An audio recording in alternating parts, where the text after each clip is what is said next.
इसी तरह ये एक मसला है, इसको समझने की ज़रूरत है। हम मिसाल के तौर पे दोहा में रहते हैं, हम कुर्बानी करा रहे हैं इंडिया में या पाकिस्तान में या बांग्लादेश में, और यहाँ इन मुल्कों में एक दिन का फ़र्क है। मिसाल के तौर पे इस साल हमारे यहाँ ईद शुरू होगी, हमारी ईद का पहला दिन है जुमे का दिन, और शनिचर इतवार की मगरिब में कुर्बानी के अय्याम ख़त्म हो जाएंगे। इंडिया में ये शुरू होंगे शनिचर में ईद है, वहाँ पीर में जाके कुर्बानी के अय्याम ख़त्म होंगे। एक तो है सबब वजूब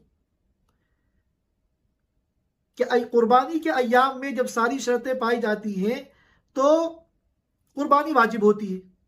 तो अब उन अय्याम में हम अपनी दोहा की तारीख देखेंगे या इंडिया की तारीख देखेंगे? तो जाहिर है कि वजूब के एतबार से हम दोहा की तारीख देखेंगे कि दोहा की तारीखों के एतबार से जुमा आने वाला जुमा, शनिचर, इतवार, मगरिब तक अगर ये 6 शर्तें हमारे अंदर पाई गई तो हमारे ऊपर कुर्बानी वाजिब है, वरना नहीं।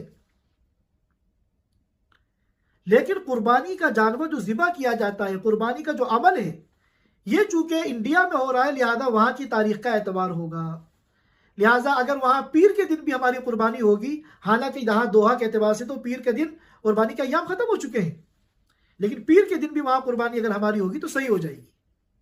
और इसके बरअक्स अगर किसी ने यहाँ हमारा पहला दिन है ईद का, कुर्बानी का पहला दिन है जुमे का दिन, आने वाला जुमा, अगला जो जुमा है, अगर इंडिया में पहला दिन है शनिचर को, अगर वहां हमने किसी से कुर्बानी के लिए कहा और उसने वहां कुर्बानी जुमे के दिन कर दी कि भाई जिसकी कुर्बानी हो रही है उसके तो कुर्बानी के अय्याम शुरू हो गए, तो फिर इससे कुर्बानी नहीं होगी।